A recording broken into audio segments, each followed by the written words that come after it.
miss me. Don't lie. Don't lie. I know you did. I know you did because I missed you. And it couldn't be that I missed you this much and you didn't at least miss me this much. How are you? Welcome back for the very last day. I know it's so sad, but for the very last day of our free week of Kaplan MCATs. I'm so excited to see everybody again. I missed you so much. I was like, where were you? Where am I? Like, it's not even worth having an off day if I'm going to miss you guys so much. Thank you, Samira. Thank you, Joey. I missed y'all too, but I'm sure that you had an amazing molecular genetics lesson on Thursday, and I hope that you used yesterday to your advantage, whether it was practicing some questions or taking a day off, because as you have no doubt learned by now, you need to have an off day. So if yesterday was your off day, then I am excited to hear it. But today is the boot camp. That's my boot camp. Isn't that awful? That's not like, I think it's like marching because I would say boot, boot, boot, but it's not scary. And the boot camp kind of is scary. So, but I'm really excited. The reason that we put this lesson last is because it is really the lesson with the opportunity to take all the skills that you've been learning this week and put it together. The questions that we're doing are difficult. They come from all different sciences, all different question types, but there is a specific Kaplan skill that you have learned, or maybe a mix of Kaplan skills that will help you to greatly reduce the difficulty level of every single question in here. So I'm really excited because this is your opportunity to show me, you know, I ask you at the end of every class, all of the things that you've learned. And this time I think I might ask you a little sooner, but not yet, hold it, but be thinking what you're going to tell me that you've learned this week. So I'm really excited. Oh, good. I'm glad you took your rest day. I'm really glad you took your rest day, Concert Sisters. Is that the name your mama gave you? I bet it's not. All right, let's get started. You know, we love to start with an agenda. Here we are. We're going to start with a welcome and introduction. So welcome to Kaplan. My name is Coach Allie. I am an MCAT Plus coach here with Kaplan. And that basically means that I'm your person. Whenever you are enrolled in a Kaplan Plus course, you get a coach, and that's the person who works with you to review every test, to figure out why you're getting things wrong, why you're getting things right, if you're getting things right for the right reason, how can we maximize the amount of points that you get in your amount of time, how can we tweak your study schedule to make it just right for you, and sometimes I'll tutor you too when things are extra difficult. And I've been trying to do that for y'all here all this week. Those of you, if this is your first day, you missed a lot of that, but that's okay. I still love you. I'm still here for you. And we'll actually have plus coaching today. And today's topic is the do's and don'ts of prep just generally. So I'm going to give you all of the things you need to be doing and all the things you don't need to be doing, because after today, we're going back into the chilly, cold world of MCAT prep without the warmth of Coach Allie. I know it's a sad one, but I'm going to try and give you kind of my top tips and things to hit so that you continue to be successful even after today. So after our introduction, which we just finished, that was it. So we're going to move into an overview of the MCAT. I promised you some data on the MCAT and acceptances to medical school. So we're going to talk about that a good bit today. And then you're going to have your boot camp lesson. And as you know, from this week, we are bringing in a different all-star teacher every single day. So I started the whole chain on last Saturday. I was the very first teacher. And today we have the very last teacher, and she is amazing. Her name is Teacher Nzinga, and you are going to love her. I love her. I love to just sit back and watch her teach. So I'm always really excited when I get to. And then after her lesson, again, we're going to come back for our plus coaching. And if we have any time, we'll do Q&A, but you know, you never know, because if you guys are enjoying the lesson, sometimes we just go longer, and I think that's a good thing. So let's talk about the MCAT. Let's talk about the MCAT. And actually, let me move this over here because I can't see you guys. Like I can't see my chat, so I gotta hold on. Let me move this over here so I can just see you guys a little bit. There you are. There you are. Okay, all better. So, of course, I think that we already knew this, right? That the MCAT score is your most important factor to your admissions. We survey the schools and just ask them what's most important to them. And this is the order that they've ranked it. MCAT score is by far your largest consideration. After that, your GPA. How many of y'all plan to apply this year? Like, you plan to apply to medical school as soon as the summer opens up? Is that your plan? I think it's going to be a lot of our plans. Those of us who are ready to take it, we're juniors, we're going to be taking it probably in the spring and applying right after. And the really important thing about that is to really consider how you're going to weigh your MCAT to your GPA or to the classes that make up your GPA. Because if you apply to medical school right then at the very beginning of June, you may not even have spring classes grades back. So it may only be whatever GPA you get at the end of the fall is going to be the GPA that you apply with. Or if not, if you do have your spring semester grades back, you're not going to have a big opportunity to increase or even decrease, as long as you just kind of keep steady in spring, your GPA. And so you really have to think about, not only do we already know that MCAT is most important, but you also have to consider that for a long time you have protected your GPA as much as possible, and you've really prioritized your classes and your undergrad work. But now is the time. Now is the time to prioritize your MCAT, because you're not going to see a lot of change in GPA that's going to greatly affect you for better or for worse. And if you don't get that MCAT score, it's not going to happen. So I know that you have a long history now of really prioritizing your GPA. And I'm not saying to, you know, let your GPA suffer or to put it down at the very bottom of the list of all the things in your life. I'm just saying right now, your MCAT class, your MCAT prep, whatever it is you're doing for MCAT, it needs to be at the very top of the list. Because all of the work that you put into your undergrad, it could really go to naught if you don't get your MCAT. And so we also know that it has been trending that more and more people have been applying to medical schools, and that's going up and up and up. These numbers may be different than something that you're used to seeing. Sometimes, like, the number of applications to med school last year was over 800,000 applications. And so sometimes people will see numbers that'll say like only 4% get in, but it's like, or like 8%, it's that many percents of all of the applications. But that's really a confusing number, I think, because that's not all individual applicants. So what I got for you here is the actual number of applicants. So in 2016, there were about 53,000 applicants, but it was over 800,000 applications. And that's because each person is going to average, and now this is just average, they're going to average 16 applications to medical school. 16 applications per person is the average. And so that's why sometimes you see like, oh, over 800,000. I don't want you to be totally afraid of that number. I mean, it's kind of scary, but that is because each of these 53,000 students applied to like 16 different schools on average.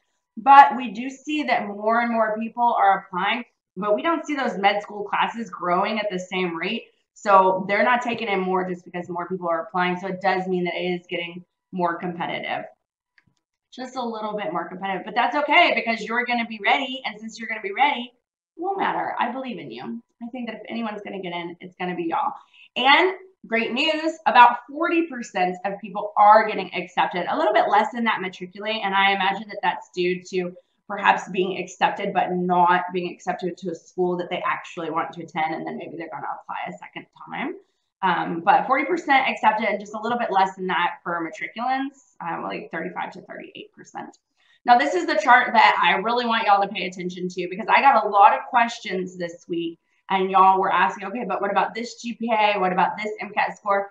Even though about 40% are going to get in, you don't have, like, sometimes students seem to think that that means they have almost a coin flips chance of getting in, but that's not true. The 40% is spread across all of the different GPAs, and it's not spread evenly. So we talked earlier about 510 being that average admit score. So I'm going to circle 510. It's over here. So if you do hit that 510, guess what? You got way more than a 40% chance if you have a GPA above a 3.8. You have a really good chance. 76% of people about. But if you drop down and you have a lower GPA, like you have a 3.0 or a 3.2, you're down to about 30% chance, and then even lower underneath that.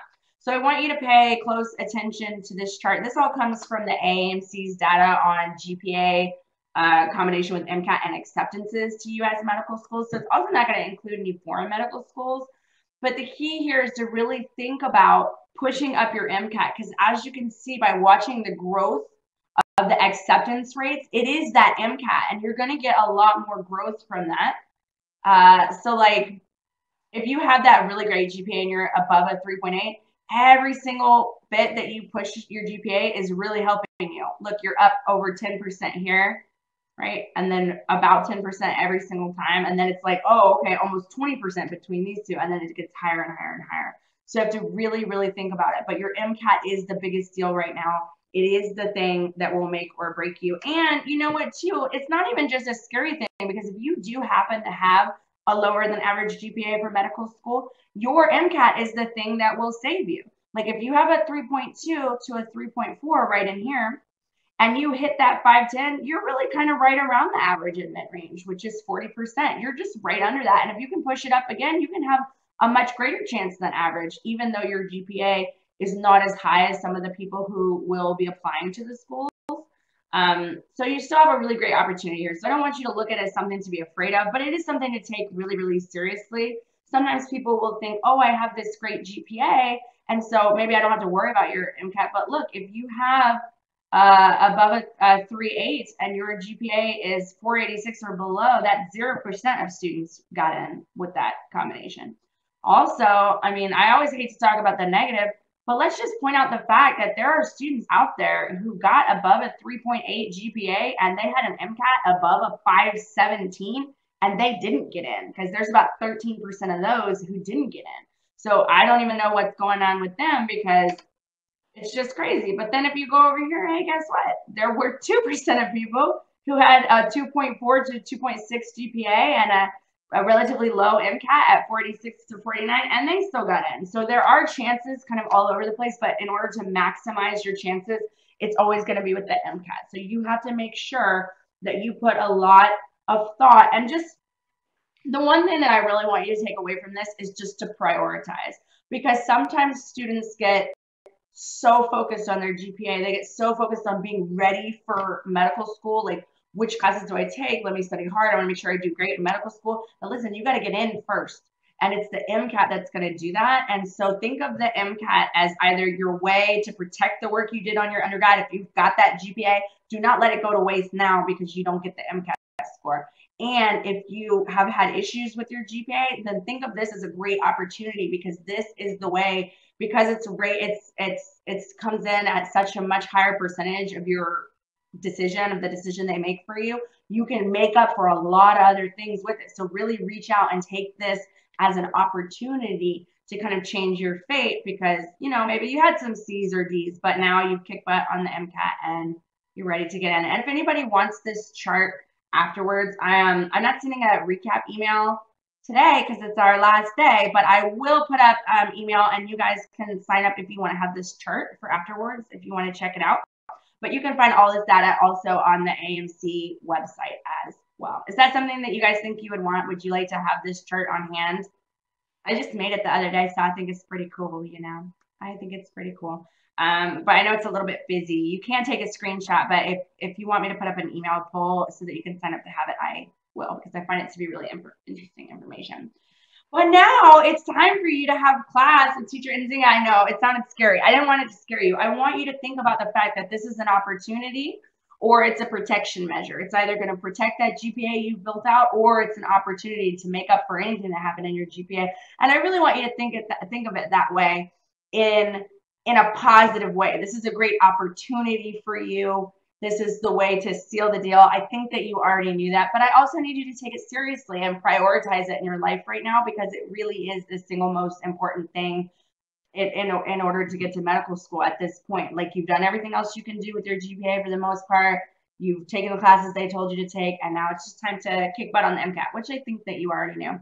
So I'm really excited for you to see this lesson. Like I said, it's going to be a bunch of hard questions that can be made considerably easier using the Kaplan method. So before we get started, I usually ask you this at the end, but I'm going to ask you right now. Can you please tell me something that you have learned this week that may not be content-based, but that is a strategy, a test-taking strategy, or a question-answering strategy that you can use to make questions easier for you? I want to make sure you have those in your mind as you take this lesson, because you're going to need them. And all of the strategies we've taught you this week will come into play on these questions. So I want to make sure that we're all thinking along the same lines of what are those things. Hadil, patterns. Patterns, listen. Patterns. I'll put it up there. I'll put it up there. A healthy study schedule. Yes. I don't know if that'll help you on these questions, but I'm glad that you learned that. That's awesome. It is a logic test, Kinsey. Yes, absolutely. If you think logically, you can find your way through these. It's not just content. They already know that you know. They already, oh, no math MCAT, Emilio. That will definitely, that hashtag, remember that hashtag. There's a question that comes up later today. I know for a fact because I'm psychic, where you're going to need to remember that. It is a logic test, right? Try not to do any hard math. Try to avoid it if you can. Eliminate wrong answers. What about chunking? Do you guys remember chunking? That we're going to take it piece by piece. We're going to deal with the pieces that we do know the answer to, and then we'll just chip away at it. We'll just chip away at it until we can find an answer. So I want you to keep all of those strategies in mind, and Teacher Nzinga is going to do a really great job in walking you through these questions. I'm going to invite her on camera now, and I'm going to pass you off. I can't wait to see you afterwards for our very last Plus coaching session. But I hope that you enjoy the boot camp, and I'll be in the chat hanging out with you, and I will see you soon. Bye-bye. Well, hello, hello, hello. I'm definitely glad to be here with you with such a great introduction. So we are going to be taking a look at some of the toughest questions that you can possibly imagine that are going to be on the MCAT. And we are going to make sure that you know how to approach them, that you know how to attack them, because this, after all, is going to be boot camp, okay? So we are going to encourage you to use some of the ideas, some of the patterns, some of the chunking, some of those ideas that Allie talked about that you probably learned about earlier in this week in order to help attack these particular types of questions that we are going to be dealing with, okay? So if we take a look at that idea, we want to make sure that you are going to walk away with a couple of main ideas. So if we're thinking about main ideas, some strategy takeaways that you want to make sure that you are going to be dealing with, okay? We want to make sure that you are going to be thinking about definitely making sure that you can use the answer choices to your advantage, okay? So that is going to be something that you want to make sure that you're thinking about. In addition to using the answer choices to your advantage, you want to make sure that you think about any patterns. So something that you talked about previously, looking at patterns is always going to be your best friend. So please make sure that you remember to do that throughout this particular lesson. And one of the things that I always tell my students is that you don't have to know as much information as you think you do in order to be able to tackle these MCAT type questions that we're going to be dealing with, okay? So definitely make sure that you think about that idea. Now, I am not saying at all that you are going to have to not know the content, because you absolutely positively have to know the content, okay? That's going to be the foundation on which we are going to build this MCAT house so that we can take the MCAT and we can turn it into the MKitty. And yes, I am mixing my metaphors, but that is okay, okay? So please remember that you have to know the content. But a lot of times students take a look at the MCAT questions and they think, oh, I wasn't able to get the answer to that question correct because I didn't know enough content. And sometimes that is correct, but not always, okay? So this is going to be something we're going to see here. You're going to be taking a look at the amount of detail that you are going to have to know in order to be able to really, really tackle a question, okay? So remember that idea. We're also going to be taking a look at some other ideas. We're going to be taking a look at attacking problems when you're unsure about the science content, when you have just enough information. And I always encourage you to fight, fight, fight, and then fight some more, okay? Because a lot of times you'll have just enough information, but then you think that you don't have enough information. But you can leverage that little bit of information that you have in order to make sure that you can really dominate the questions on this exam that you may not understand as much when you first take a look at them, okay? So remember that idea as it comes to attacking the problems and attacking the questions. And I like that word attack, okay? Because a lot of times when it comes to the MCAT, I know for me, when I was taking the MCAT, I was intimidated by a lot of questions. Did that happen to you? Has that ever happened to you where you look at a question or you look at a passage and you're intimidated by it? You look at it and you're like, oh my goodness, I don't know this stuff. I don't recognize this information. Like, what is going on? So that's going to be a kind of a different mindset that you want to make sure that you have for test day. That you can be like, hey, you know what? This looks like a tough idea, or this looks like some science content that I don't know, or this may be a graph that I'm not familiar with. But you know what? I can use my common sense clues and my Kaplan methods in order to really help me attack these types of questions. And I can at least eliminate, so I can get down, so I can eliminate at least a couple of answer choices so that I can pick between two answer choices that we are going to be dealing with, okay? So remember that. You always want to be in fight mode, okay? So it's okay to be frightened for a little bit. It's okay, okay? But after that, kind of pull yourself together and be like, okay, what information can I pull out so I can make sure I know what's going on? And then you want to make sure that you're always going to be employing the correct strategy, okay? Because there are a wide variety of different ways in which to do a question. Now, a way that you do the question may not always be the fastest way to do the question. So that's one of the things that you want to learn to do, to be able to look at a question and say, okay, what's going to be the fastest way that I can do this question? So I can move on to another question, and so that I can get more points, so that I can raise my score, so I can get into the medical school that I want to be, so I can be the type of doctor that I want to be, okay? So think about that idea as you're going to be going on, okay? So like Nikolai is saying, you want to get that correct answer quickly, and that's going to be some of the main ideas that we're going to be thinking about, okay? So now, another thing that you want to do, you want to make sure that you go ahead and, let's get into it. Let me ask you this. Are you ready to try some questions? Are you ready? Are you ready? Are you ready? Are you ready? Are you ready to try some questions? Because after all, that's what you're here for, right? To do some practice questions. So we'll go ahead. We'll give you a minute, and you can go ahead and try this next question that I'm going to have up here, okay? So see you back here in a minute.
Okay, well, how did it go? We gave you a minute to do this question. And we deliberately gave you a minute to do this question because that's the timing. That's the approximate timing that you want to make sure that you have on test day. Okay, so keep that in the back of your mind. When you're initially starting your practice, you're going to be making sure that you kind of get the information in, get the strategies down, and you're not going to be worried too much about timing. But as you get closer and closer to test day, you want to be able to do it in at least a minute max, okay? Maybe a minute and a half if it has a lot of calculations. But this one, it doesn't have a lot of calculations. So since it doesn't have a lot of calculations, the minute is where we want to be by the time that we get to test day. Okay, so let's take a look at what we have here. Well, Kaplan method, the first thing that we want to do, we want to make sure that we take a look at the answer choices, okay? And so that is what's going to be the goal of this particular idea. Use the answer choices to inform us what we're going to be thinking about. So one of the things that you want to make sure that you look at the similarities and the differences in the answer choices. So as we know that we're thinking about an enzyme, and he's recently using an enzyme for this reaction, you'll note that you have a couple of differences, okay? Well, let me ask you this. What's going to be common to all of the answer choices? What is this particular student trying to prevent? Because we know it's going to be common to all of the answer choices that we have here. So you look at this, and one of the things that you'll see is that you are going to want to denature the protein, okay? So that's going to be something that's important for you to know. So you look at that and you say, okay, well, we want to make sure that this protein is not denatured at all. So there are a couple of things that we want to make sure that we're looking at. Okay, so we're like, okay, so typically the student has to do this reaction at very high temperatures. Because the student has to do this reaction at very high temperatures, we know that once he gets this particular enzyme, it's going to catalyze this reaction, and it's probably going to make this reaction go a lot faster. Now, another thing that you want to look at, you want to take a look at answer choices that are going to be opposites of one another, okay? So if we take a look at some answer choices that are going to be opposites of one another, you tell me, which two answer choices do we look at and we immediately say, okay, these are opposites? And that's going to be a Kaplan strategy often. A lot of times if you have two answer choices that are opposite of one another, one of those answer choices is going to be correct. So remember, we talked about the idea of making sure that you can use all of your wits, your common sense, your Kaplan strategies to fight so that you can make sure that you can get an answer to a question. That's definitely going to be one of them. Yeah, we definitely see, as Navjot and Samira and Joey and Jonathan and Ken are saying, that answer choices A and B are going to be the ones that are opposite to one another. So we're like, okay, they're opposite. Well, one of them has got to be correct. So we take a look at C and D, and we know that we can eliminate your C and your D.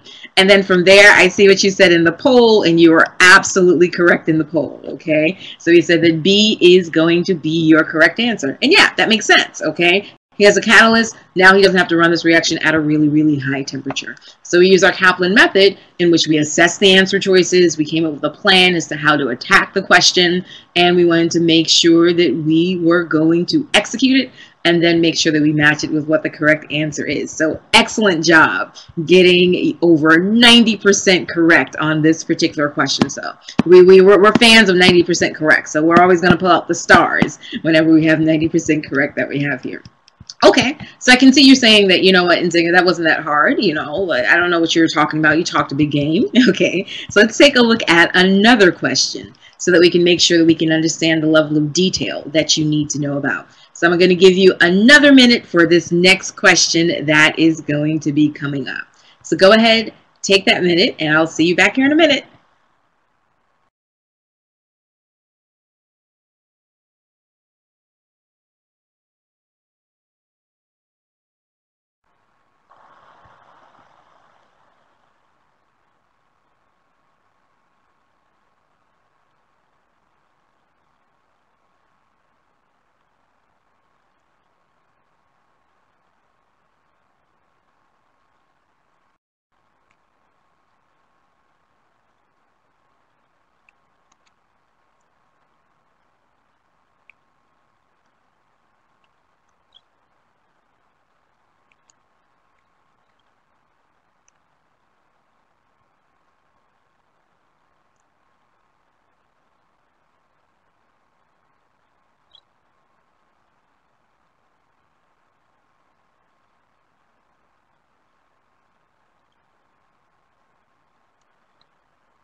Okay, so let's take a look at what we're dealing with as we attack this question. So here, you may not initially off the top of your head know all of the details as it's going to be relating to the anatomy of the kidney, okay? But you know what? What we're going to do after this lesson, we're going to learn the anatomy of the kidney so that we can know all the details. But for now, we want to train ourselves to fight, okay? So let's take a look at the ways that we can fight with the information that we do already have, okay? So one of the things I want you to take a look at, I want you to think about which one should come first as we're taking a look at the similarities and the differences in the answer choices. So do you think that the renal artery should come first as we're going into the kidney? Or do you think that the renal vein should come first as we're going to be going into the kidney that we are going to be thinking about? So as you kind of take a look at this, you say, okay. So between the renal artery and the renal vein, which one should be coming first as we're sending the blood supply to the kidney? So one of the things that you can kind of take a look at, you can say, you know what, I don't think the renal vein should come first because the veins are going to be leaving the particular organs. So since we know the veins are going to be leaving the particular organs, we can go ahead and we can eliminate an answer choice, okay? So we look at that and we're like, you know what, D, you're some nonsense, so no. Once again, we're using the Kaplan method. We're assessing the answer choices. We're coming up with a plan for how we can attack the answer choices, and we're executing said plan. Okay. So, like you were saying, yeah, exactly. Okay. It's like Joey and Navjot and Megan and Ken and Chantal were saying the artery should definitely come first. Okay. So once again, we're just leveraging the knowledge that we do in fact know. So now let's take a look at some of the similarities and differences between some of the other answer choices. So here we have A. So we have afferent arterioles, and then we have glomerulus, efferent arterioles, and then C, afferent arterioles to efferent arterioles, okay? So now as we take a look at that idea, we say, do we immediately go from the afferent arterioles to the efferent arterioles, like answer choice C is saying, or do we need to go through something in between the afferent arterioles and the efferent arterioles, okay? So what are you going to say? Do we immediately go from afferent to efferent, or do we need to go through something in between these particular arterioles that we are going to be dealing with, okay? So we kind of take a look at this idea, and we're like, you know what? The afferent arterioles are going to be the ones that are coming in. The efferent arterioles, those are going to be the ones that are going out. And you look at that and you are like, you know what? More than likely, we're going to have something in between, okay? Because it's not just going to go in and then come right back out. So if you're saying that C should be another answer choice, that should be eliminated, like you absolutely are, like Uchenna is saying, perfect, okay? And like Megan and Priyanka are saying, C goes right out the window. Okay, so now we're down between our A and our B. And as we're down between our A and our B, we say, okay, what are going to be some major differences that we see here?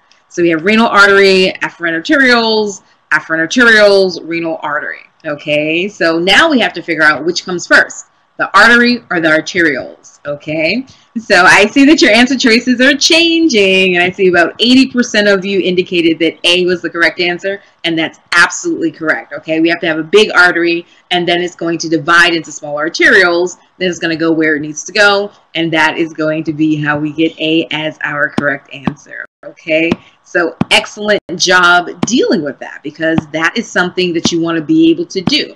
Remember, it's kind of like the idea that we talked about, like where you're kind of fighting through and getting to what the correct answer choice is. Even though you may not know all of the details of the anatomy of the kidney, you can still get to the correct answer, okay? So we had 80%, so you know that's worth the silver, so that's why we have silver stars that we're going to be looking at here, okay? But one of the things that I would encourage you to do is to go ahead and review the anatomy of the kidney so that you can see how the blood is in fact going to be flowing through the kidney as it's going to be leaving the renal artery, okay? So with that, you know what? Let's kind of take a look at some other ideas so that we can make sure that not only do we know the level of detail that we need to know, and not only can we use the patterns in the answer choices, we are going to be taking a look at another question so that you can figure out a way to attack a question even if you're unsure what is going on, okay? So let's take another minute, and I want you to do this next question that we have coming up here.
Okay, so let's see how you're attacking these questions. And once again, it may feel like this minute is flying by, but by the time you get to test day, you want to be able to do the questions such as this in a minute, because that's the time that you have. That's like the maximum time that you have for a question. And then, of course, there are going to be some questions that you can do maybe in like 30 seconds or in 15 seconds. But about a minute is what we're going for. And then if you have some questions you do in like 15 seconds or 30 seconds, then you can apply that time to a question that has a lot of math in it, which is not like this question at all. Okay, this question does not have a lot of math at it. So let me ask you this. Are you familiar with the calcarine sulcus? And did you know that it was located on the medial surface of the occipital lobe? Did you understand what particular portion projects from the retina? Okay, so you may not have been familiar with that. And the old you may have taken a look at that and been like, oh my goodness, this is on a topic that I don't know. Oh my goodness, I need to study a little bit harder. I don't know this, I don't know this, I don't know. Just panic, panic, panic, panic. Okay, but if you did know it, wonderful. Now, if you didn't know it, let's see if we can figure out how not to panic, how we can kind of roll through the questions and understand what's going on. So we want to make sure that we know what's being asked. We're being asked for the patient's quadrantanopia. Okay, so we're like quadrantanopia, so we can kind of get an idea of what that means based upon the symptoms that were going to be prescribed to us, okay? I like what Allie said, attack, even if you're unsure. We're always going to be all about the attacking so that we can make sure that we know what's going on. So that's always going to be number one. We're like, don't panic, okay? To say, you know what, there's always going to be a pattern. There's always going to be something that I can use, some critical thinking aspect that I can utilize in order to make sure that I can come up with the correct answer choice. So once again, we want to take a look at some patterns in the answer choices. So what's going to be a split that we have in these answer choices here between A, B, C, and D that you want to make sure that you immediately recognize and use that as a jumping off point to figure out which particular answer choices that you can eliminate. So like you're saying, you look at this and you'll note a couple of splits, okay? So you'll see the right hemisphere versus the left hemisphere. That's going to be one of the splits that you'll note, like Sasha and Hadil and Samira are saying. And then we have another split above the calcarine sulcus and below the calcarine sulcus, okay? So that's going to be another one that we're going to be thinking about. But you know what? Which particular one are we going to focus on? Because that's probably going to be the easiest one for us to figure out, because more than likely we probably haven't heard of the other one before. Okay, so, or that we're not that familiar with it. We're probably going to focus more so on the hemispheres, the right hemisphere, the left hemisphere, as opposed to above or below the calcarine sulcus. So we're like, okay. So we look at that and we're like, okay, right or left hemispheres. So let's see, what do I know about right or left hemispheres and vision? You tell me. What do I know about right or left hemispheres and vision? If we're thinking about the right and left hemisphere of the brain and the right or left visual field, because that's going to be something that you want to make sure you can be like, okay, I know exactly what to do with this, okay? So one of the things that you can think about is that you always have it crossed, okay? So what's being seen in the left visual field is going to be processed by the right side of the brain, okay? Exactly. It's contralateral is a specific word, like Navjot and Joey and Jack and Alyssa and Hadil and Sasha and Shivalik and Samira and Uchenna and Erin, okay, and Liddy and Sydney are going to be saying, yeah, there's going to be a crossover. So we're like, okay. So this patient is going to be presenting with blindness in just the superior right quarter of his visual field. Okay, so which particular hemisphere are we going to be going with if we say that the blindness is in the right quarter of this particular patient's visual field that we are going to be dealing with? If it's over here, we know that which particular answer choices are we thinking about? We're going to be like, you know what? Yeah, we are going to be going with the idea of your C and your D, and we're going to be eliminating our A and our B. Okay, okay, okay. So then we now want to take a look at whether or not it's going to be above or below. Okay, so here we might have to guess. Okay, so but we can also take a look at what information that the question stem gave to us. Okay, so visual information from the upper portion of the retina projects along the superior portion of the sulcus, while information from the lower portion projects onto the lower bank. Okay, so that's what they gave us.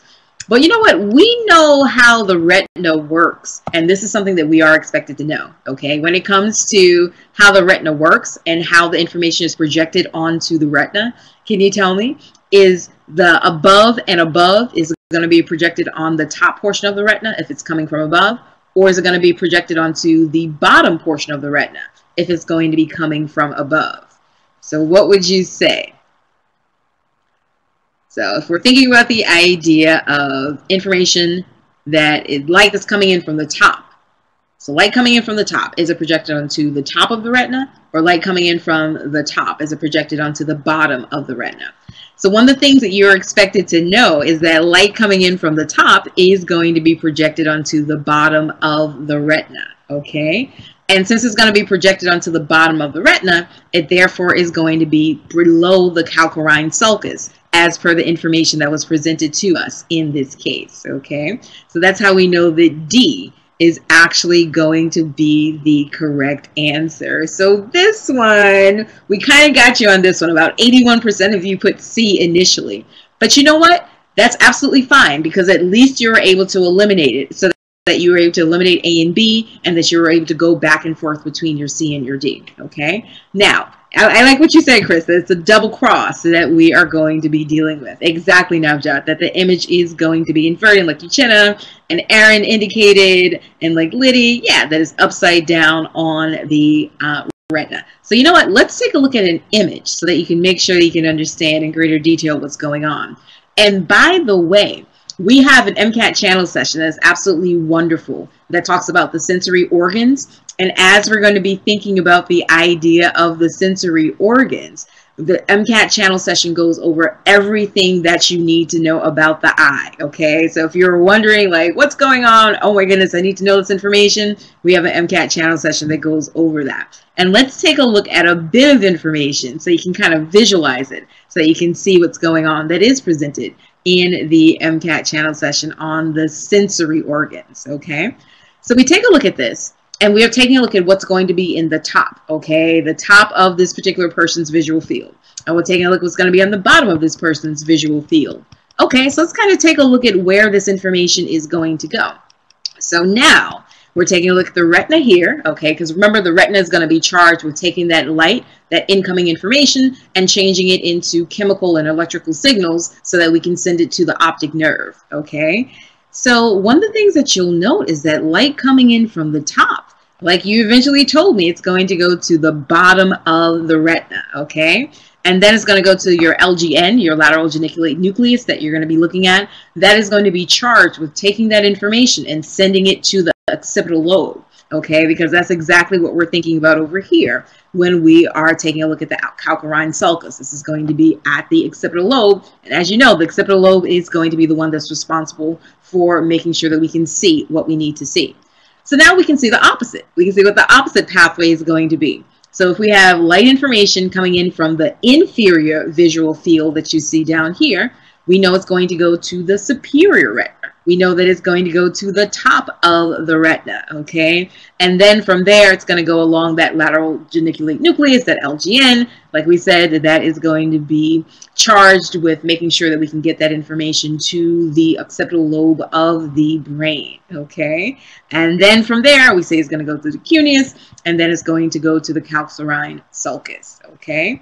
So give me an MS in the chat if this makes a little bit more sense for you in terms of where the information is going to go, because we definitely do know that we are going to have that cross that we are going to be dealing with, okay? So as soon as we saw that, and by the way, another nice way for you to think about it is that all the information coming in is upside down, okay? So when it comes into the retina, like we said, we can even take it to optics, okay? And by the way, we do have a channel session that goes with the idea of light and optics. And we know that all real images where you actually have the conversion of your light rays are going to be inverted, aka they're going to be upside down images. So that's another nice way to kind of remember the idea that, yeah, all this light coming in is going to come in upside down. And then our brain is going to have to make sure that we turn it the right way around. By the way, okay, fun fact. So people, there have been experiments that kind of dealt with this idea, that people have been given glasses that actually turn, special glasses that actually turn everything upside down.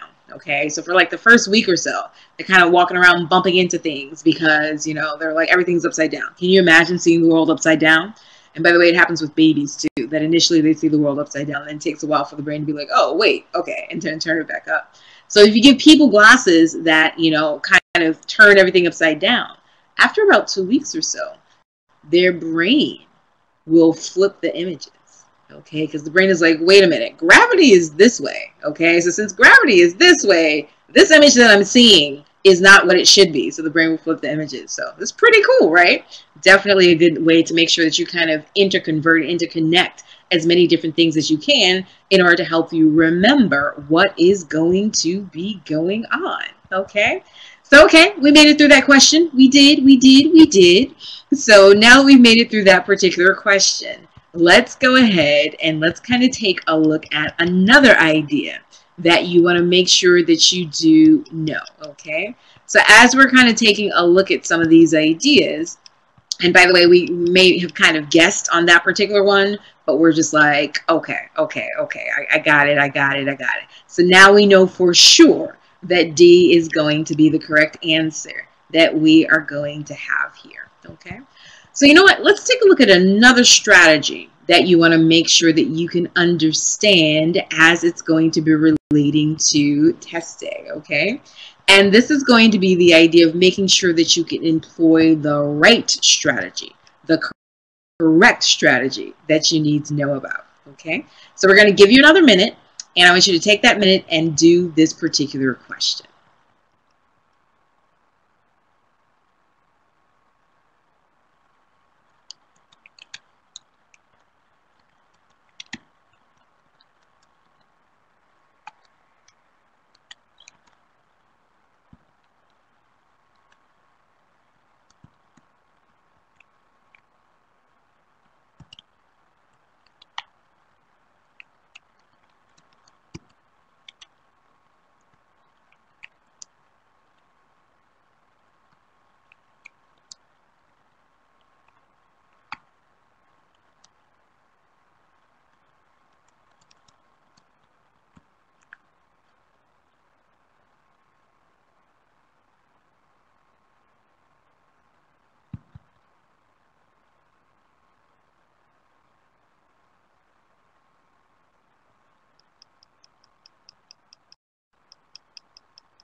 Okay, so let's go ahead and let's take a look at what you are going to be thinking about.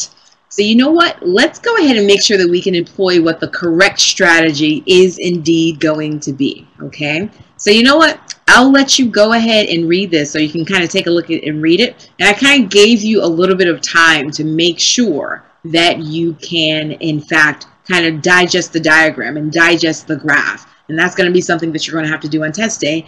And you want to make sure that you know the Kaplan method and the Kaplan strategies that you can utilize in order to assess and analyze what's going on with your charts, what's going on with your tables, and what's going on with your diagrams, okay?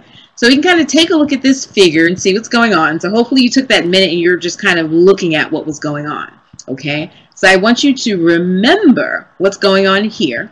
We're going to give you another minute, and what I want you to do is take a look at the rest of the question so that you can see what the question is going to be. Okay? So take another minute and see if you can come up with the answer to this question. See you back here in a bit.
Okay, so I see that a lot of you, haha, pun here, that a lot of you put C as the answer. Okay, so let's see what's going to be going on here. So one of the things that we want to make sure that we remember is that, well, let me ask you this. How comfortable were you with this particular question? Were you looking at this question and were you like, Or were you just like, oh, this is easy, I got this, no problem? Really? You know, Ashwarya, I'm going to have to agree with you. The first time that I saw this particular question, I was like, you know what? This is a scary looking question. I have no idea what's going on with this graph, but I am a Kaplan trained instructor. So therefore, I can eliminate and I can whittle it down to at least 2 different answer choices. And that is going to be the kind of point of view that you want to make sure that you have when it comes to something that looks like it's going to be really difficult.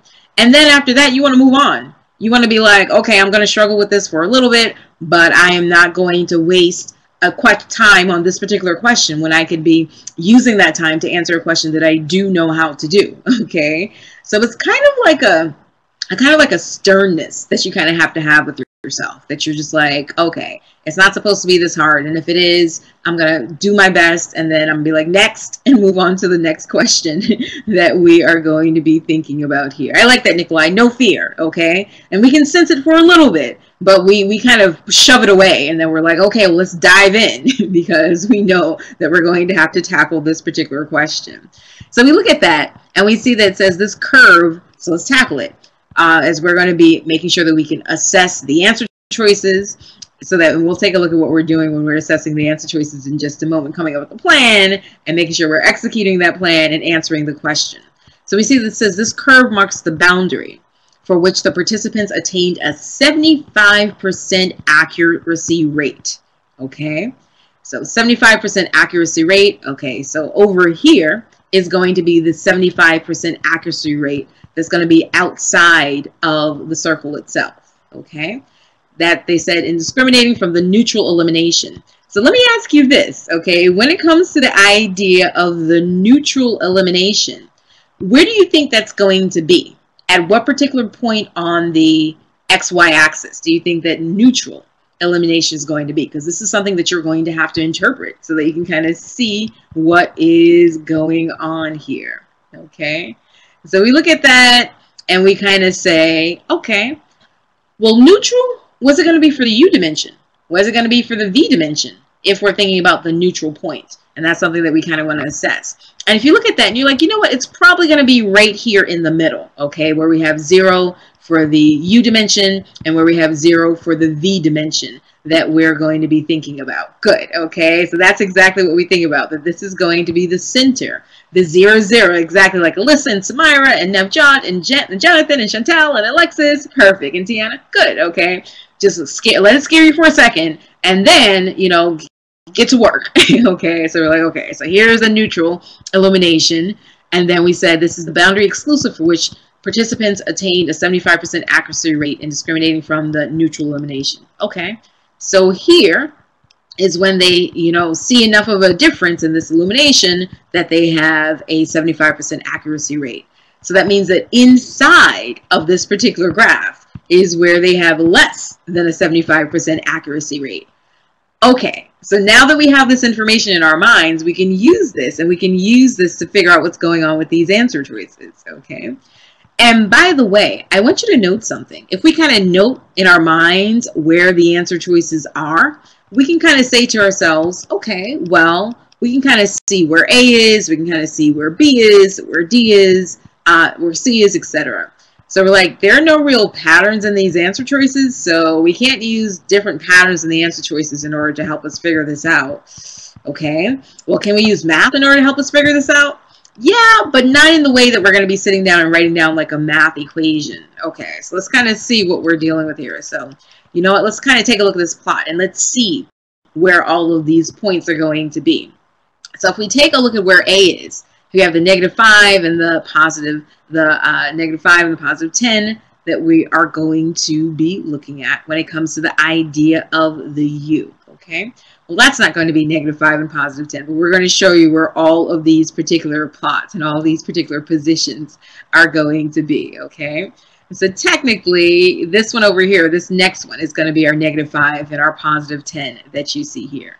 The -5. So you know what? Let me go ahead and fix that for you on your screen so that we can make sure that everything is the way that it indeed needs to be. So we can be like, okay, no confusion in terms of what we're going to be thinking about, okay? So we look at that and we're like, okay, So if you take a look at what we have over here, you can see that this is going to be our A, our -5, and our +10 that we have right over here. This one over here, what particular spot is this one going to be? Is it going to be B, is it going to be C, or is it going to be D that we are going to be dealing with here? If you take a look at what we have there.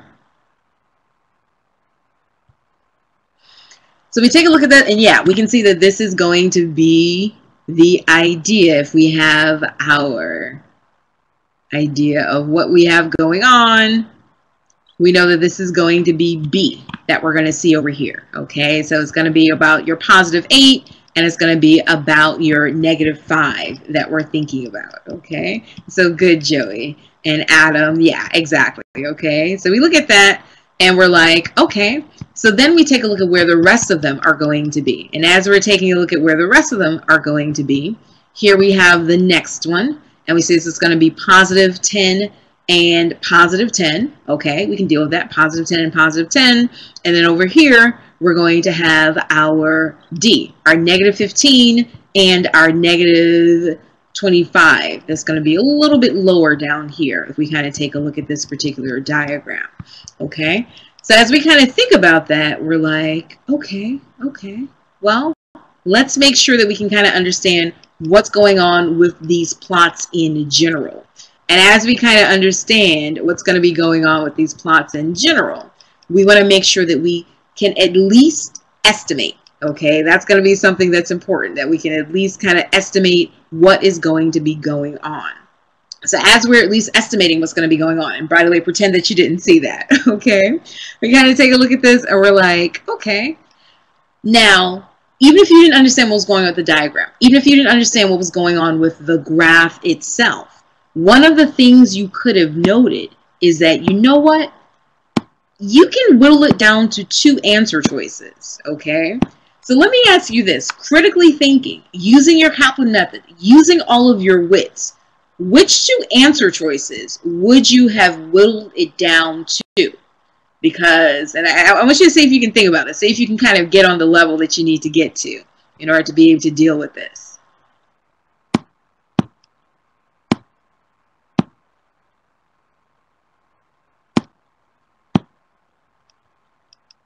Okay, so one of the things I want you to think about as we're going to be dealing with this particular idea is kind of like making sure that you can kind of say to yourself, you know what? It's either going to be the one that's closest to the center, or it's either going to be the one that's furthest away from the center. Exactly, Alyssa. Okay, that's exactly the way that we want to think about it. Because we're like, you know what? This is not going to intimidate me at all. Okay, so that's going to be something that you want to think about. Okay, so as we kind of take a look at that idea, we definitely make sure that you say, you know what, it's either going to be A or it's going to be D, and you know what, I'm going to pick either one of them. I'm going to go eeny, meeny, miny, mo, pick A or D, and then I'm going to move on with my life. Okay, so make sure that you do note that. So we look at that and we're like, okay, got it. So this is going to be a good thing for us to know. So we say, okay, well, if we're thinking about this and we are being asked which particular one is going to be expected to demonstrate the highest accuracy that we're going to be thinking about. Okay, so here you have this highest accuracy. Well, we know what? Outside of this circle is going to be highest accuracy, because we know that the circle itself is going to be all around that boundary of where 75% is indeed going to be. And then inside the circle is going to be less than 75%. So if we want the highest accuracy, we want to make sure that we get as far away from this particular circle as we can. So that's how we know that our correct answer choice is indeed going to be answer choice D. Okay. So you know what? I want you to think about some takeaways that we had from this particular question that we have here. Because like we said, this can be a tough one, but we want to make sure that we can kind of see what we need to know and how we need to know it in order to be able to come up with the correct answer. Okay. So I'm glad, Alyssa, that it makes so much more sense now. Good. Okay. That's exactly what we are going to be thinking about. So number one, you want to make sure that you are going to be kind of saying to yourself, okay, well, they're asking for the highest something. So it's either going to be closest to that central one or it's going to be furthest away from that central one, depending upon what's going to be going on with this particular graph that we have here. Okay, so A and D, and then move on. And by the way, that's going to be the most important thing that we can tell you to do. Move on. After you've done your best, after you've done all the critical thinking that you need to do in order to be able to tackle this type of your question. Okay? So with that, let's take a look at another type of question. Let me ask you this before we do that. Now that you understand what's going on, was that question so hard in terms of being able to actually do it? Now that you understand what the graph means, now that you can kind of use your wits to deduce what is going to be going on with the center being the neutral elimination, and then outside being 75% accuracy, inside being less than 75% accuracy. Was that question hard or was it actually easy once you understand all the principles of what's going on? So yeah, and that's something that you'll find the more questions that you do in fact do. That once you understand the principles of what's going on, seemingly really, really hard questions become a lot easier to be able to do. Okay, so right, exactly like Hadil is saying, and Mihak and Joey. I like that, Ken, that yes, the strategy made it a kitty cat type question that we are going to be dealing with. And like Uchenna said, and like Luz said, yeah, we're going to take this MCAT and we're going to make it into the M-Kitty. Okay, so now let's go ahead and let's take a look at another type of question where we can check for any of the patterns that can in fact really, really help us out. So you know what, I'm going to give you another minute and I want you to go ahead and do this question. Put your answer in the poll and then let us know what you think is the correct answer. See you in a minute.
So now let's see how you attack this question. Let me ask you, did you sit there and go, okay, G goes with C, A goes with T, you know, G goes with C, A goes with T. So I see we kind of have a split between A, B, and D. So you could have done that. You could have said, okay, you know, let me get to matching. You know, G goes with C, A goes with T, G goes with C, A goes with T. Let me write it all out. Because it looks like, I don't know, it looks like there are maybe like 50 or 60 different letters here that we'd have to make sure that we match, okay? So we take a look at the answer choices. There's going to be something that we want to make sure that we note in the answer choices right off the bat, okay? In which direction are all of the primers going when we take a look at using our Kaplan method of assessing the answer choices? So you look at this and you're like, all of these answer choices are going in the 5' to 3' direction. Okay. I caught that. That's what you're going to do on test day. And then when you take a look at the question, you're like, wait a minute. One question is one of the sets for the DNA is going to be going in the 5' to 3' direction, and the other set of the DNA basis is going to be going from the 3' to 5' direction. Wait a minute, I caught that, okay? So we know that we are going to have to catch a couple of things, okay, like Sophia and Sydney and Alex are saying, that we're going to be like, okay, well, for this top one, if the answer choices are going from the 5' to the 3' direction, then the matching primer, okay, we are going to have to start here to figure out what the 5' direction is going to be. So give me an MS if that makes sense. Now for this top one, in order to figure out what the matching primer is going to be, we're going to have to start from this side that we have over here. Okay, so then we definitely do know that for this one that we have down here at the bottom, if we want the 5' to 3' matching primer, then we are going to be able to start over here. Okay, so that's one thing that we have to do when we're coming up with like our plan for what we're going to do in order to tackle this particular question so that we don't get caught up. Okay, then the next thing that you want to make sure that you can do is you look at this and you say, I don't really want to sit here and, you know, put like 50 letters, you know, with one another. That's going to take way too much time, and I don't have the time. I only have a minute to do this, and what if I get one wrong and I need to spend that time on another question? Okay, so what can you do instead? What can you do instead in order to help you out? Okay, you know what? Let's do a little bit and then see if we can get to the answer. If we can get to the answer with a little bit, let's go for it. And then if we can't get to the answer with a little bit, we're going to roll our eyes, we're going to stomp our feet, we're going to pitch a fit, and then we're going to do a little bit more, okay, and see if we can get to the correct answer. If we can, great. If we can't, more rolling of the eyes, more stomping of the feet, more pitching of a fit, and then we do a little bit more. And basically, that's kind of the strategy that you use for a lot of questions in which you have to figure things out, okay? It's like you want to figure out the least amount that you can in order to be able to get to the correct answer. Because you don't have a lot of time. You need to move on. So let's see. Okay, so for this first one, if we're thinking about the idea that this is going to be where the 5' primer segment is going to start, what needs to be across from that C? So what needs to be at the beginning of this answer choice in order for this to, in fact, work? So we kind of take a look at this, and we are going to say, you know what? We need to have a G that's going to be starting this 5' segment that we're going to be dealing with, okay? Same thing over here, that for the second one, we need to have a G that's going to be starting this 5' segment. And I saw only 52% of you. We had a wide variety in the answer choices. It was A, it was B, it was C, it was D. What particular answer choice is the only one in which the 5' starts with a G? Because it has to go across from the C. You see it? You see it? You see it? The only answer choice that does that is, in fact, going to be answer choice A. Okay? So please remember that. Do not do more work than you absolutely have to in order to be able to come up with the correct answer. The MCAT is definitely going to reward students who are way more efficient at doing the work than students that are not going to be efficient at doing the work. Okay? So please, please, please make sure that you keep that idea in mind. Okay? So you know what? Let me ask you this. What's going to be something that you picked up from this particular lesson that you can now take and you can utilize it in order to tackle the questions, and that you can be like a little bit less intimidated by these questions? And by the way, I'm a complete nerd when it comes to science jokes, so I'm totally loving all these science jokes that we have here, like no jeans, the idea of, you know, stop copying me, all of these things. Okay, Krebs cycling was full. I'm completely with it, Allie. Okay, but yes, what's going to be one thing that you can realize that is going to be something that we are going to be dealing with, whether it's going to be from the first question, the second question, the third question, the fourth question, or the fifth question that you were going to be thinking about. Okay, so we definitely thought about using the answer choices to help us figure out what direction that we're going to be going in. And by the way, one of the things that we are always going to be doing is kind of noting that the answer choices also help calm us down when we've read a really difficult question stem, because the answer choices give us direction as what we need to do. Okay, so a really complicated and long question stem full of terms that we may not know may kind of scare us because we don't know where we're going with this, how we're going to be doing this, but the answer choices kind of ground us. So we're like, okay, we know what to do. Okay, we can differentiate and kind of see what is going to be going on here. So we take a look at which particular answer choices are different. That's going to be one thing. We also take a look for any patterns. That's going to be one of the main ideas that we were thinking about. Okay, so like we saw left brain, right brain, above, below, and that will help guide our process of making sure that we can come up with what the correct answers are going to be. So like Sophia said, we're trying to figure out what answer choices are indeed going to be different. Okay, trust yourself. I like that, Ken. That's another thing that you can, in fact, do. Okay, so that's going to be something that you're thinking about. You're also thinking about, you know what? Do you need to know every single bit of the science in order to still be able to come up with the correct answer? So do you need to know every single bit of every word that's in all the physics, all the chemistry, all the orgo, all the biology in order to be able to come up with the correct answer? And you'll kind of take a look at that and you'll be like, you know what? No.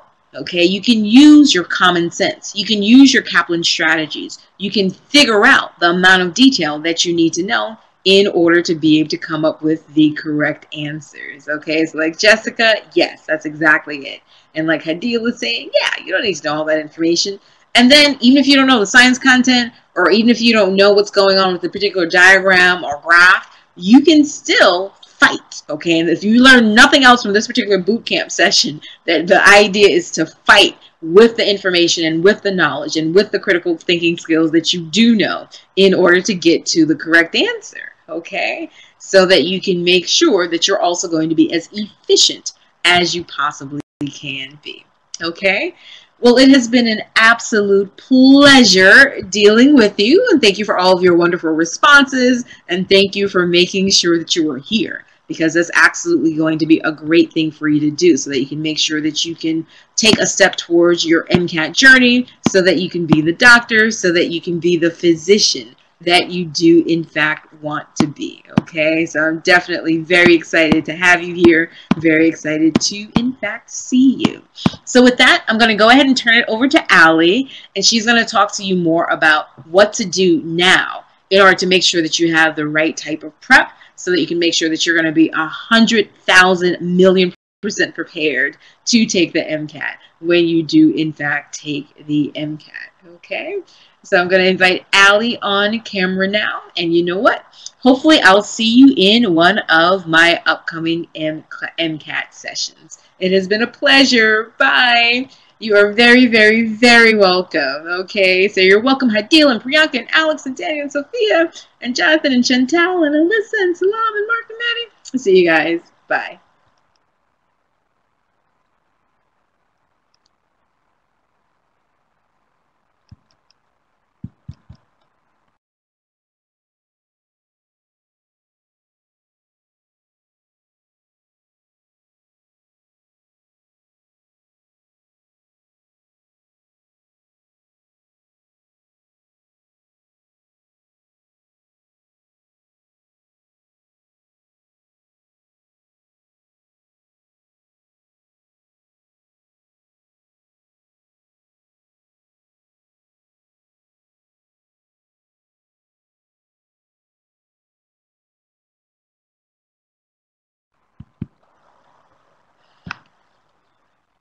So while Allie's coming back, she's going to come back in just a moment and make sure you know what you need to do. Do you have any questions for me in terms of how you should be tackling your MCAT studying, how you should be doing any of your planning? Because these are definitely going to be some great things for you to be able to do, okay? So one of the things that we highly recommend is that you take approximately 3 months or so in order to do your studying. Okay, so maybe 3 or 4 months is going to be what we are going to be dealing with. Okay, so if we take a look at that idea, you want to make sure that you can in fact put that into your particular schedule. Okay, so Allie's going to be up in just a moment. See you guys back hopefully in one of our MCAT classes. Bye.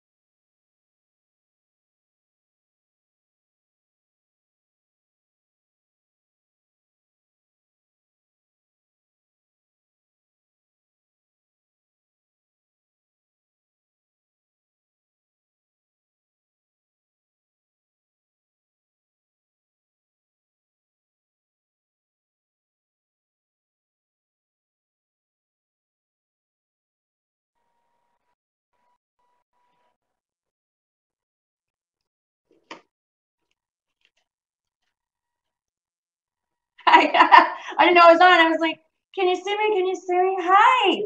How did you like that? I know at the beginning, y'all were like, I don't think these questions are that hard. I don't really know. But listen, you're going to see questions that you think are hard. And remember, too, that what is hard is just determined by how many people miss it. So some questions that are hard may not seem hard to you, while other questions that are hard to others don't seem hard to you, or I think I already said that. Either way, you know my point. But those were hard questions, especially the one about the eyeball. That was probably, if you were to see a question like that on the MCAT, that would be the hardest question that you would see all day.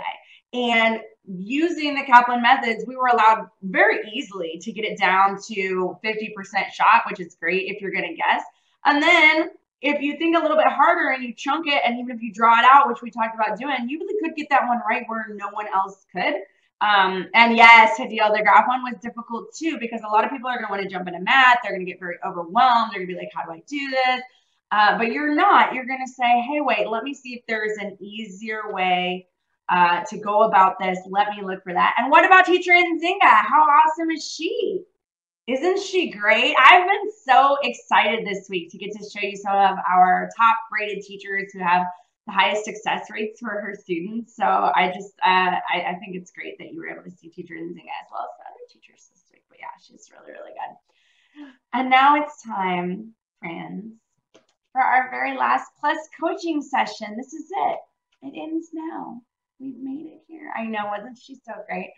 And we're going to do Plus coaching, and I'm going to miss you guys so much after this. I like kind of almost don't even want to get started with it because I don't want to have to miss y'all. You know what I'm going to do? Boom. That's Teacher Allie's teacher tricks. You know, when the screen goes white, it's just me playing my little teacher tricks. It's because I want you to listen to me. Have y'all ever been in class and you get a paper or a test passed back to you at the beginning of class, and it's got your grade on it? It's got like all the little marks, and you can't even pay attention to the rest of class because you're just like reading, like, okay, why is that underlined in red? And like, what does that star mean? And like, why did I get this grade? And what questions should I ask after class? So like, is there extra credit in this class because I have to fix this? And all these things are in your mind, and then you're not able to focus. So that's why I cover stuff up on screen, because I feel like it's like giving you the test early, and then you're not able to pay attention to me. So I'm helping you because I want you to pay attention to me. Now today we're going to do, I know it's really sad, our last Plus coaching session, but I want to talk to you about do's and don'ts. And most of you have done a lot of these things this week, so I'm really excited. I knew it, Alex. Don't leave me hanging, y'all. The first thing is that you need to know your starting point. Is there anyone left who has not taken a diagnostic test? I know a lot of us have been here all week, and we took it on Saturday, and I was the teacher for that to kick off the whole week because we had a lesson afterwards. But is there anybody left who hasn't taken one yet? I know sometimes that there is, and you can tell me this if you are currently or have in the past been like this, to where you didn't want to take a diagnostic test because you're like, I need to study first. And I find that students do that a lot. They put off their first practice test because they're like, I'm not ready. I need to study. I got to read all this stuff. I don't want you to do that. So any of you who have not yet taken a practice test, if there's any of y'all left, yes, Kenzie. Oh, thank you for being brave. And listen, I love when y'all are brave because we have all been in the same position. I do not want anybody to feel like you're alone. At least when you're here at Kaplan, when you're in my classroom, you are not alone. You're not alone. You're with people who totally understand what you're doing. But yeah, you want to take it and take it really early because you don't want to study things that you don't need or at the wrong level for you. And so take the practice test. Don't study first. The practice test is to figure out what you need to study. It's not a real test. It's a diagnostic, right? You're just trying to figure out where you're at. If you don't take it first, you could end up spending a lot of time and not getting any points for it because the things that you're studying are the points you would have already gotten. Or maybe you're studying stuff that's too advanced for you, and so you're not going to get any points out of that because you're not ready. You need to take it back to basics. Or maybe you're reading basic material, but you should be reading advanced material because you would have already gotten all the basic points on that. So you got to take your practice test. Can you guys think of where I might tell you that would be a totally free place to get a diagnostic test that would like tell you all your strengths and weaknesses, your areas of opportunity, give you like graphs and charts? Like, can you think of a place that Kaplan plus Coach Allie might tell you to go to get a free test like that? It's Kaplan. Of course it's Kaplan. I'm going to put the link up on the screen too because now this is the end of the free week of MCAT. However, we have events every week. will have at least one or two, including, yes, right here, including the free diagnostic test. And this is such an easy link to remember, kaptest.com/events. Just commit it to memory.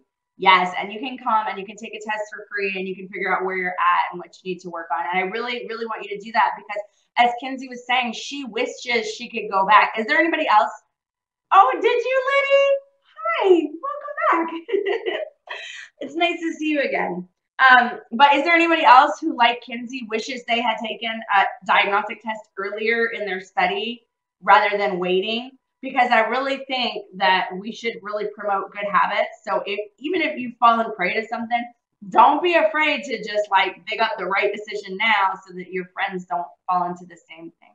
Now, you also need a target score. It's very easy to say, okay, the average admit score is 510, or it's in the range of 509 to 511. Thank you for being so brave, y'all. I totally appreciate it, because we can either, learn from the mistakes of others, which is a great way, a great reason to go into prep, because every single one of your teachers here at Kaplan has made at least one mistake, and we've helped students to overcome many, many others. And so you have a lot of opportunity there. But I want you to also get a target score. Don't just think the average admit is 509 to 511. What we saw earlier from our scores is that that is not the range that we should all be shooting for. So you need to think about what is the range for you based on your acceptance chances, as well as the schools that you want to go to, because some people are limited. You don't want to leave the state, or you don't want to go here or there. You need to think about that too. So just do your research, figure out the schools that you're interested in and what your highest chance of acceptance is there, and make that your goal. So we have a starting point, we have a goal. And take tests early and regularly, because this is where the confusion comes in. We are preparing for a test, but we're not preparing for a test on a subject. We are preparing for just a test. In your regular classes, you're preparing for a test on everything you've learned that year. And so okay, I'm not going to take a test every day. I'm going to study this, I'm going to study that. But for whatever reason, sometimes because we're preparing for a test, we start studying in ways that are not conducive and totally weird and new. And we don't want to do that. Like, it is a test, but your goal is not to test yourself all the time. And when you take a test, it's not to think of it as a test. It's to think of it as, okay, what is my strengths? What are my areas of opportunity? How is that changing?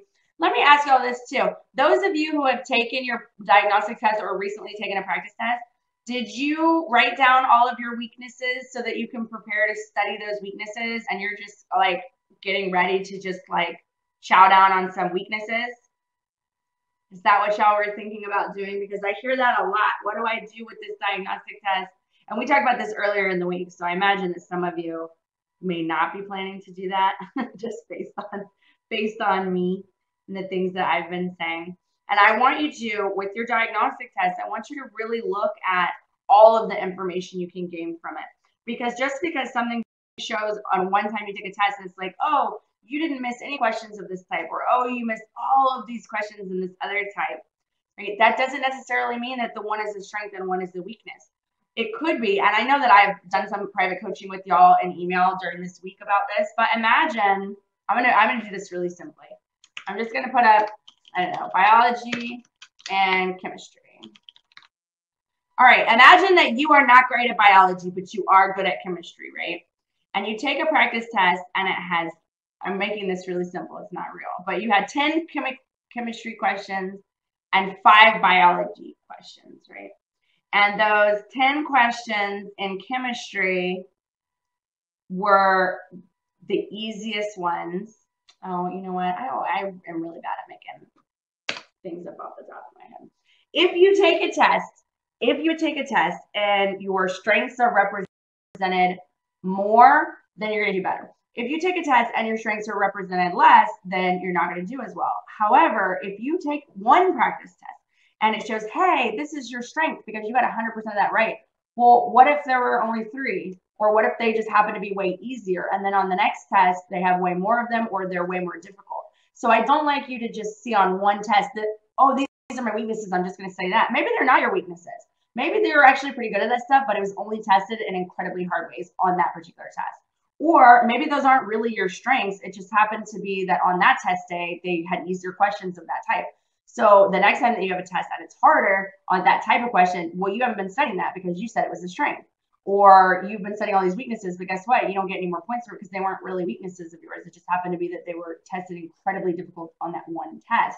So I like to see you get at least 3 practice tests in before you decide what is their strength and what is the weakness. So don't just target your weaknesses, target everything. If something comes up as a strength on one test, sure, treat it like a strength. Still study it though. Study it at more advanced levels, because if it's truly a strength, then you're ready for advanced material on it. If you see something that's called a weakness, maybe it is, do a little bit less practice, a little bit more instruction, but once you feel like you're getting stronger at it, then get back into practice as much as possible. Still study all strengths and all weaknesses, just study them differently, because what is a strength and what is a weakness can be very tricky to determine. And also stick to your why you missed it sheets so you can know for sure. Don't just attack your old textbooks.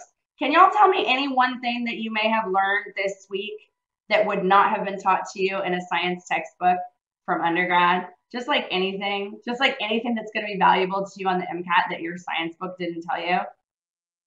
Because I know there's quite a few of those. And then also too, consider that your science books and all your textbooks from undergrad are meant to teach you a broad range of a subject. And we know that on the MCAT, the information that you need to know is, again, it's a mile wide, but it's only an inch deep. So those textbooks, even if they taught you every single thing you need for the MCAT, which they don't, even if they taught you all that stuff, they're also going to package it inside of a whole bunch of stuff you don't need. Yes, Ken, absolutely. There's all kinds of test taking strategies.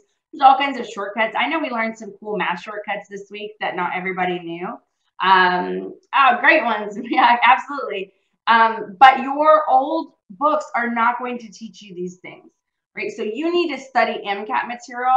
And remember, y'all, as much as I love the 7 series books from Kaplan that most of us have, those are content only books. Our strategies are not in that book. Test taking skills is not in that book. The shortcuts are not in that book. That book is made to ensure that you have, even if, say, you had not taken that class, that if you had not taken biochemistry, you would know enough biochemistry to take the MCAT. That's what it's for, but it's not all that you'll need to be successful. So I love them so much, but don't make content or your old science books full of content your only source of prep for the MCAT, because you're not going to get the score that you want to get from that. Now, you need to have a solid study plan in place. You know, here at Kaplan, we have customized study plans based on the student's performance and homework recommendations based on performance as well. And for those who have a plus coach like me, that's what I do, is I help you to make your study plan, but I also help you to tweak it all the time so that, you know, if we're not getting points as fast as we were before, or if your schedule outside has changed, or, you know, if you're finding that what you were doing was too difficult or too light, we're always tweaking it all the way through. So, but you can do it for yourself, but there are things that I definitely need you to put into your study plan. The first is time to actually learn test strategies. This test is not what we thought it was at the beginning of the week. I know for a fact when we talked at the beginning of the week, y'all were very much more about the content and how important the content is. And the content is not unimportant, but it is the foundation. It is the foundation of what you need to be ready for the MCAT. So I want you to build actual time into your prep for test taking strategies, because it really is, it's a game of logic. It's a game of logic using the language of science. And if you're not prepared, you don't understand the rules of the game that you're playing, you're not going to be successful no matter how great you are at science. And I asked you all this on Saturday. So if you were here with me on Saturday, I asked you, I said, hey, and I'll ask you again, are any of you guys good at science? Do any of y'all consider yourself to be, you know, pretty well versed in science? Because that's how I felt, that I was pretty well versed when I came to Kaplan, but for whatever reason, I just couldn't get that score. And on my practice test, my scores weren't changing. And I was like, well, I thought I'm pretty good at science. Like, maybe it's me. Maybe I'm not great at science. Maybe this isn't the future for me. Like, a lot of stuff starts to run through your head. But it's really because this is a game. It's a logic game, and that uses the language of science. So if you know the language, great, you're halfway there, but you've got to build in time to learn the rest of it. I want you to use drills and realistic practice. Listen to me. It is not realistic to time yourself all the time. It is not realistic to take practice tests and quizzes all the time. You need time in between in order to build new skills, in order to get better at something before you start taking a test again. This is a very common mistake that people make, and I don't want that to happen to you. So I call it realistic. I say that that is to your purpose. So when your purpose is to learn to get better at a certain type of question, then realistic practice for that is untimed, notes out, referring to your notes, like making sure. One thing that I have my students do that I think is very realistic practice, and when your purpose is for learning, is I actually will give them questions and I'll have the answer marked. Why do you think I would do that? Why would I give my coaching students questions where the answer is already marked and tell them to work it? What could possibly be the purpose there? It's because I want them to learn something. When you're always testing yourself or like worried about if you're right or wrong, it's very difficult. It's very difficult to focus on the process and the whys. So I'll just mark the answer for them because I don't care about what the right answer is. I care if you understand why the right answer is right and why the wrong answers are wrong. And so I'll just take the whole pressure away and I'll give them questions where the answer is marked and I'll have them detail out to me everything about why that right answer is right, why each of the wrong answers is wrong, what trap had been laid there. So there's a lot of different ways. Very good, Luce, to reason. Absolutely. There's a lot of different ways to use drills and individual questions and quizzes that are not necessarily like, let me just do it timed and test myself over and over again. I want y'all to really make time to study realistically, which is to your purpose. Now, if your purpose, at a certain point, your purpose has to change from learning to answer the questions better to preparing to take the real test. And then what's realistic changes because now what is realistic is actually, to time yourself and to test yourself and get prepared. So to that end, I want you to take at least 6 full-length practice tests. You have enough time. Even if you're going for January, you have enough time to take 6 full-length practice tests. I want you to, because remember, I told you I need to see at least 3 in a score range that you're comfortable with applying before I would sign off on you being ready to take the test. If you've seen 1, that's great, but remember that they're going to test the same type of concepts, but they'll test it at different difficulty levels, more of this, less of that, on each version of the test. So just because you see a score, has this happened to anyone yet where you took one practice test and you saw this score and another one was down here and you were like, whoa, what happened? Like, I'm so confused. That's why. It's because with the different mix up of the questions, the different makeup of the test, it could come out differently for you. So, but once you see at least 3 practice tests in that range you're comfortable with, that's when I would sign off and say, okay, I think that's your true range. It's not just like, well, maybe if the test falls in my favor that day, you're like really there. And I would want at least one of these tests to be a real test from the AAMC.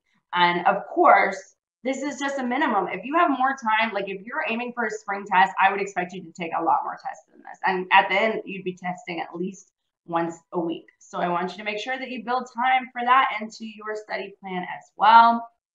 And the last thing, and I already know you know this because here you are hanging out with me and teacher Ashwarya and Dr. Allison and teacher Deborah, teacher Nicola, teacher Nzinga, is that you got to have sources of expertise. I don't mean to like dog on pre-med advisors, but has anybody felt like a little bit left down by their pre-med advisors now that they're in this MCAT process? Because I know, at least for me, and I definitely had other students in this position as well, that once it came like game time to actually get in, that I found that the advice that I had been given was either non-existent or incorrect when it came to preparing for the test and like actually getting in. And listen, yeah, I know it's pretty common, but I don't want you, I'm really not dogging on your pre-med advisor. And I have talked to some of you about this via email this week too. I want you to know that I think they do a great job at their job, but their job and my job is very different. So my job is to ensure that that you guys get into medical school, and their job is to make sure that you do well once you get there into medical school. And so their advice is very centered on, learning all this material and getting very good at this and that and the other, but none of that will matter if you don't get into medical school. And so when you're asking and you're trying to get advice about the MCAT and the process of taking it and passing it and utilizing it and matching it with your GPA so that you can get in, all of that, you should tap a source of expertise in MCAT. And you guys all have my email. It's up above. consultant teacher at Kaplan.com. I won't be able to do full-on coaching for you, but you can always reach out to me. You can always email me. You can keep coming to our events. I'm very happy to help you throughout the time. But just make sure that when you need help with MCAT, you talk to an MCAT expert, because your pre-med advisors, they just have a different job.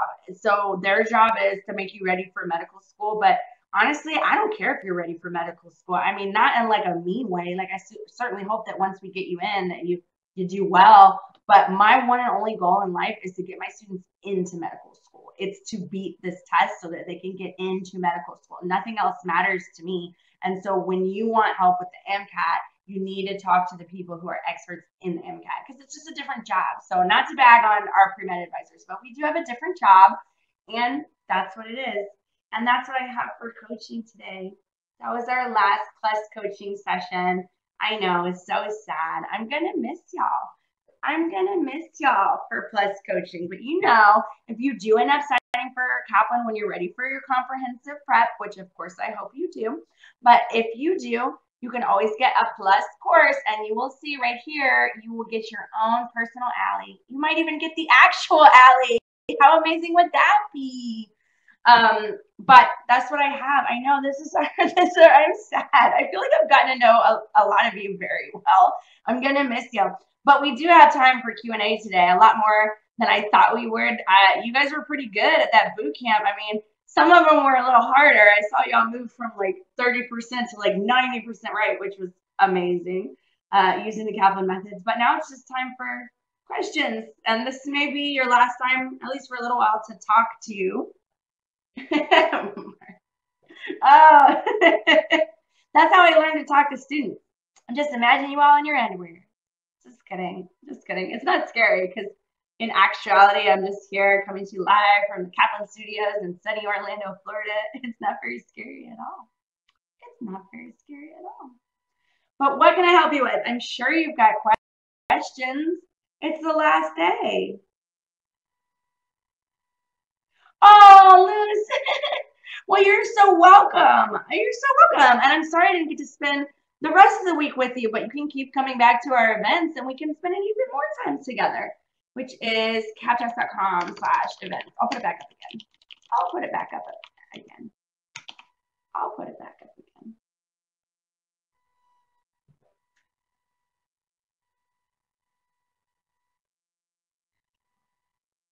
Oh, Hadil, you're so welcome. It's been great working with y'all this week. You know, I really love the free week for Kaplan, and this is the first time we've done one for MCAT, but I really love it because I feel like, unlike our kind of spread out free events, I feel like I really get to know y'all and build relationships with y'all, which I think is really cool, because for me, y'all know the reason my email is consultantteacher@kaplan.com is because I am the consulting teacher for live online special events, which is, it basically means that I am the open to the public teacher. So I'm like the free teacher, which is great, but it means that I only really see students sporadically. I don't really get to be with y'all all the way to the finish line anymore, unless you're one of my plus coaching students. But I don't get to be with you all the way to the finish line. So when it's the week, I feel like I can see you grow, and I get to feel like I'm a little part of that instead of just like a one-off meeting. And so I really enjoy this week, and it's been great getting to know y'all too and work with y'all. Yay, Mahad, we're so happy to help you. You're so welcome, Sophia. You're welcome, Samira. I'm so glad you learned so much, and I'm glad that you're feeling confident. I want y'all to take the confidence that you've gained today, if it's your first time like Luz, or all this week. I want you to take that confidence and really capitalize on it right away. Get into your practice questions. Look for things. Take little notes for yourself. Try and apply the Kaplan methods to it. Remember, we talked about in coaching, and that's learning science. You got to use it a lot, and you got to use it in different ways to show your brain that you want to hold on to this forever, because I don't want you to lose any of the momentum that you've built this week. You're so welcome, Priyanka. You're welcome, Jet. Melissa, oh, I'm so glad. Don't be scared. Don't be scared. You know, I imagine it can be scary when you're playing the game and you don't understand the rules, and so you're not doing better, but it's like, once you know the rules, you're going to do a lot better. And that's where you're at. You're starting to see the test for what it is. And you're starting to understand how you can fit and thrive within that framework. And I think that that's really the biggest thing. I always feel like if I can get a student to see the matrix that we were talking about earlier this week, like if you can just see the test for what it actually is, that's when real movement can happen. That's when you can grow a lot more points. But it's just getting to that moment that can be particularly difficult. Simona, oh, I'm gonna miss you too. Thank you so much. Ah, Hediel, that's great. Yeah, I know. Like sometimes it just takes someone to show you. That's why I came to Kaplan. I've told y'all a million times. You know, I took 4 practice tests on my own. I saw no movement, so 1 point above, 1 point below, right back to start. You know, and I was reviewing and I was like telling myself, oh, this is what I got wrong. This is what I need to fix. Well, guess what? I didn't know what game I was playing. So all of the stuff I told myself about what I was supposed to do, none of that was working. And so finally I just had to, you know, I have to get help with this because this is something I can't do. And, you know, so it's not anything special about Teacher Allie. I mean, you saw some special teachers this week, but for me, it was just Kaplan. Kaplan was the special thing for me. And now I just spread the Kaplan, you know, so nothing special for me. I'm glad that you're feeling more prepared. I'm glad. Oh, Kinsey, you're so welcome. You're never alone. Oh, awesome. Awesome, Kinsey. I'm so glad to hear that. And listen, Kinsey, when you sign up, email me, let me know. I'm happy to be another member of your extended Kaplan team. I know you're going to get your own teacher and whatever and your whole teaching team. But if you want, I hope that you will always think of me as a part of your teaching team, and you can feel free to reach out anytime. And I will be happy to help you and be there for you. And I'm really excited to hear that because I always think that it's a really good move. And someone asked me earlier this week too, like, what was the difference between us and somebody else? And I really don't like that question because I will tell you honestly that I will never say anything bad about anybody anywhere. That's not my business. And honestly, I don't know anything about anybody else because I just came to Kaplan. But I will say that the reason that I chose Kaplan above anything else is because everybody has resources.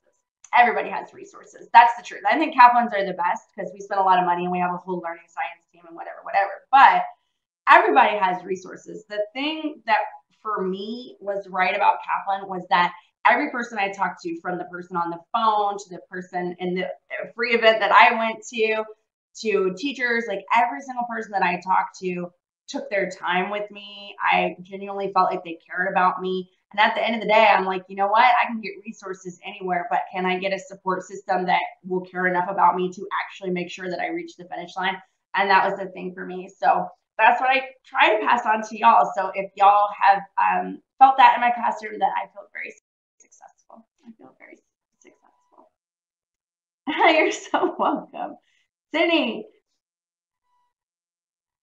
Oh, good. I'm glad. And listen, you know, that's something that you should continue to do too. And if you get a study group together, that can be great as well. Just don't allow yourself to all walk each other in the wrong direction. Like I've seen that before too. Back when I used to be an in-classroom teacher though, I would always encourage my students to get into little study groups. And they used to make fun of me because we've been a little slower on emails this week because there's just so many of us, but that never happened when it was just a classroom. So they would make fun of me because they would be in their study group, just like randomly meeting at times that I have no idea about. And they would get in an argument about something and they'd be like, let's call Allie, let's email Allie.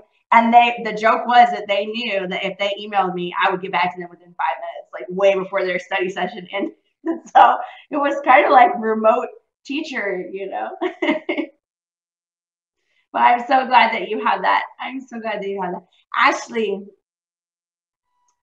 between online and in person, you know, I've studied with Kaplan twice actually for 2 different courses. Once I did in person, and once I did online.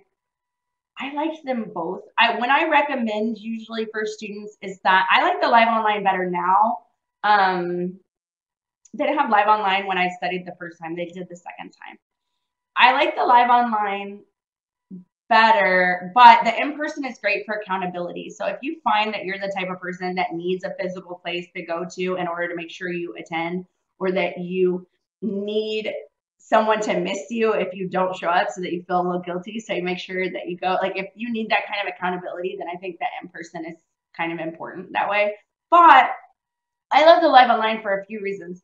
This is not our traditional format. Our traditional format will return next week, our classroom format. This is we have a lot more students, so this is bigger. But in our actual classroom, you have me on screen and you have a lot more interaction with me. I'm able to see you in real time. Like right now we're on a little bit of a delay, so it's kind of hard for me to have as much interaction with you as I would want. But the really cool thing about live online, I think, is that you also have a private tutor assigned to you throughout class so that you can always talk immediately and privately, or you can talk live and publicly to me, whatever works for you. And I think having that is great because it really is like free private tutoring. I mean, free, like included private tutoring. And you can't do that otherwise. And I just really like it. So I really like the live online for that reason. But if you find that having a place to go physically helps you to be successful, then that might be a thing to consider. That might be a thing to consider. What else have you got? Oh, I'm so glad, Alyssa. I'm glad. Oh, we're so happy to hear that, Alyssa. You know, it's actually a lot of work. Not that you guys are work, but the free week of MCAT is a big process, a lot of work. It's a huge team working on this. And we put in a lot of hours, and we just are very happy that you guys have enjoyed it and have learned so much. So we like that. We like that. Yes, and don't forget, up above, we do have a free trial.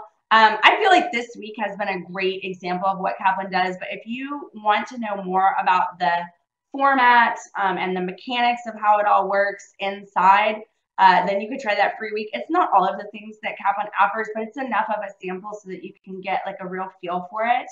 And that's a great thing that you might want to make use of as well.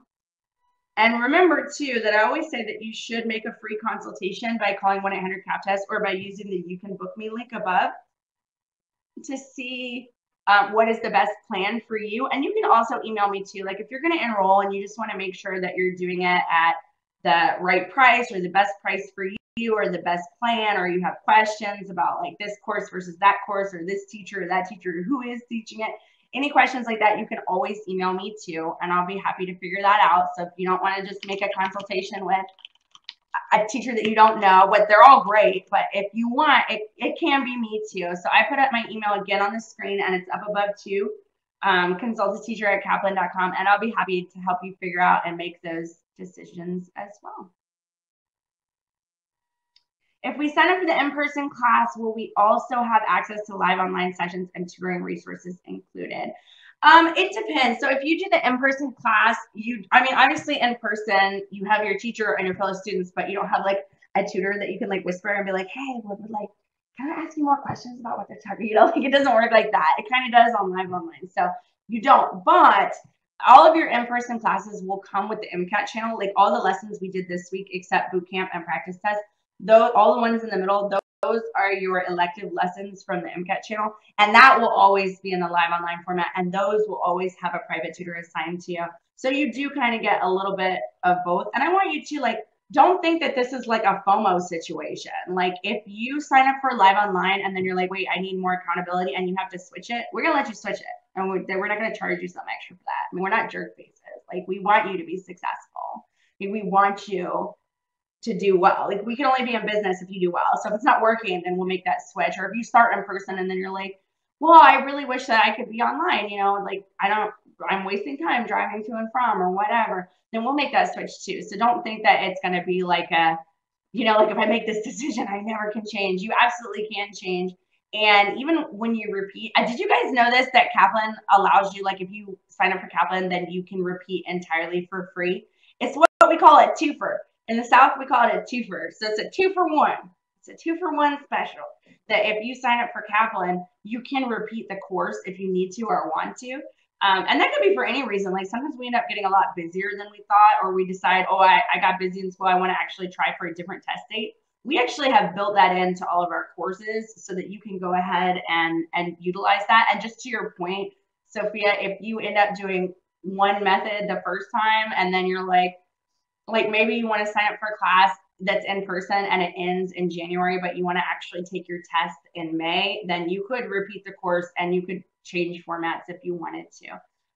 But yeah, we're pretty open and flexible about that. So it's great to figure out what you think will work best for you, but don't worry about like, if you just decide to enroll in one, it's not like the end of it that you can never change your mind or anything. Well, we always want you to be successful at whatever it takes. But that's a great question. You guys are being so nice. I love it. I tell you what, the Kaplan honestly is my happy place. That's why I always tell y'all thank you from the bottom of my heart for allowing me to teach you. It's always positive, you know. I think that I'm so lucky to get to work in an industry where I get to help people to reach their dreams. And I've never had a student whose score did not increase. I've never had, I've just never had a bad day at work. Isn't that nice?